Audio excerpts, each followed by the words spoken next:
Assalamualaikum warahmatullahi wabarakatuh. Saya Intan Halipah Salsabila dengan NPM 10225063. Saya dari Prodi S1 Akuntansi dan saya dari kelas C225. Di sini saya akan menjelaskan artikel populer yang mengenai pentingnya bahasa Indonesia dan kecakapan berbahasa masa kini.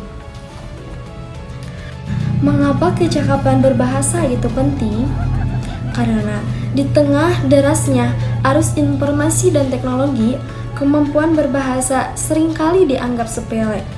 Banyak orang yang merasa cukup hanya dengan bisa berbicara atau menulis, tanpa menyadari kecakapan berbahasa adalah kunci komunikasi yang efektif.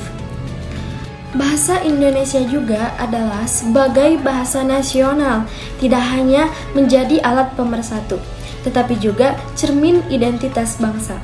Sayangnya, di era media sosial yang cepat, penggunaan bahasa seringkali menjadi alas-alasan. Inilah alasan mengapa memahami pentingnya bahasa Indonesia dan mengasah kecakapan berbahasa menjadi sangat relevan pada masa kini. Selanjutnya yang saya akan jelaskan adalah isi dari artikel populer tersebut. Yang pertama, bahasa Indonesia sebagai alat pemersatu bangsa. Bahasa Indonesia memiliki peran penting sebagai bahasa persatuan. Di negara yang kaya akan keberagaman budaya dan bahasa daerah seperti Indonesia, bahasa Indonesia membantu menyatukan jutaan penduduk dari berbagai latar belakang. Tanpa bahasa yang sama, komunikasi antar wilayah tentu akan jauh lebih sulit. Yang kedua, bahasa Indonesia meningkatkan kejelasan dan ketetapan komunikasi. Misalnya, dalam kehidupan sehari-hari, baik di sekolah, dunia kerja, maupun lingkungan sosial. Pesan yang disampaikan harus dipahami dengan jelas. Penggunaan bahasa yang tepat memungkinkan seseorang menyampaikan gagasan tanpa menimbulkan salah tafsir. Misalnya, menulis email profesional, membuat laporan, atau sekedar berdiskusi memerlukan kemampuan menyusun kalimat yang efektif. Yang ketiga, kecakapan berbahasa di era digital. Di zaman digital seperti sekarang, mayoritas komunikasi dilakukan melalui teks atau chat, caption, komentar, atau artikel. Kesalahan dalam penulisan atau penggunaan kata bisa berakibat pada kesalahpahaman, bahkan memicu konflik. Selain itu, penggunaan bahasa yang baik dapat meningkatkan citra diri, terutama bagi siswa, mahasiswa, atau pekerja yang efektif di dunia profesional. Yang keempat, bahasa Indonesia dan akses ilmu pengetahuan. Banyak ilmu pengetahuan kini diterjemahkan atau disajikan dalam bahasa Indonesia.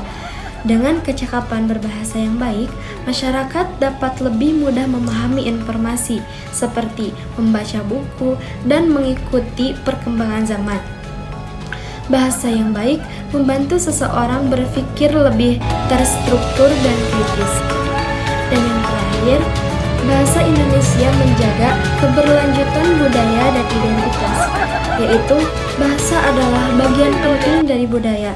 Ketika seseorang menjaga dan menggunakan bahasa Indonesia dengan baik, ia juga ikut melestarikan budaya bangsa. Jika generasi muda tidak lagi peduli pada penggunaan bahasa yang benar, dikhawatirkan identitas budaya perlahan memudar. Jadi kesimpulannya, bahasa Indonesia tidak hanya sekedar alat komunikasi, tetapi juga fondasi penting dalam kehidupan bermasyarakat, berpendidikan, dan berbudaya. Kecakapan berbahasa membantu kita menyampaikan ide dengan jelas, memahami informasi dengan baik, dan menunjukkan identitas bangsa.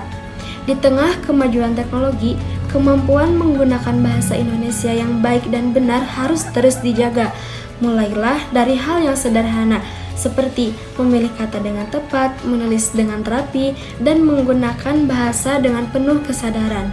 Dengan begitu, kita tidak hanya menjadi pengguna bahasa, tetapi juga penjaga masa depan bahasa Indonesia. Sekian penjelasan dari saya. Wassalamualaikum warahmatullahi wabarakatuh.